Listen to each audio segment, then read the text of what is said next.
اليوم على الحقيقة كانت الرحلة بتاعي صعيبة برشا. اليوم كانت معايا الأوغندية، كانت معايا معناها الأثيوبية، كانت معايا الكينية اللي هي عاملة نداية عملول. الأوغندية شامبيون أولمبيك. معناها اليوم بالحق السلسلة بتاعي كانت صعيبة، لكن كنت متواجدة معاهم الآخر الأمطار.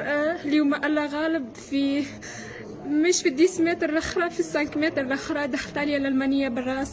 الالمانيه زاده قويه، مسجله رقم قوي، وكانت تقبل معناها 2016 ماخذه ميداليه في الالعاب الاولمبيه وماخذه ميداليه في بطوله العالم. كانت هذه ديجا قبل تجري مع حبيبه.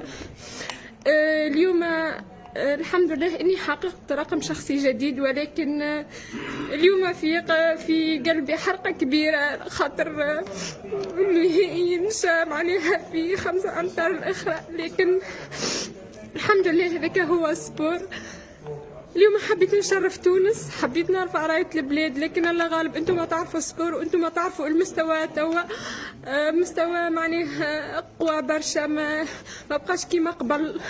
اليوم هاك تشوف معناها 9 10 ثواني اللي هي كانت قبل تنجم تعمل بها ميدالية، اليوم للأسف حتى تترشح للنهائي ما تنجمش.